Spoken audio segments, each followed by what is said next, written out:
சிந்திப்போமே. 1730 பேர் அருளை நாடாதார்க்கு என்னே நடக்கை இனி.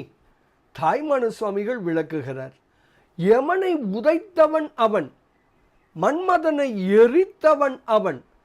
பாலனது பசிக்கு இரக்கமுற்று இந்த பூலோகமே மெச்சும் வண்ணம் பார்க்கடலையே குடிக்கும்படி அருளியவன் அவன்.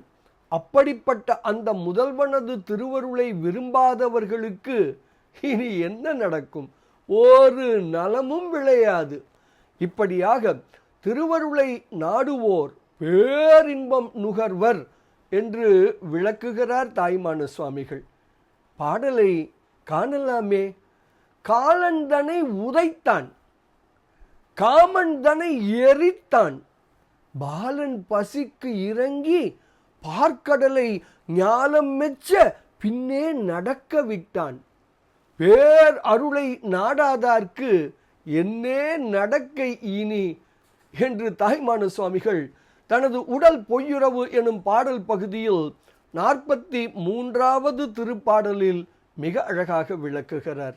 அருள் உணர்வோம், பற்று அறுப்போம், பேரானந்தத்தில் திளைப்போம் திளைப்போம் திளைப்போம். இனிய வணக்கம். சிவாய நம.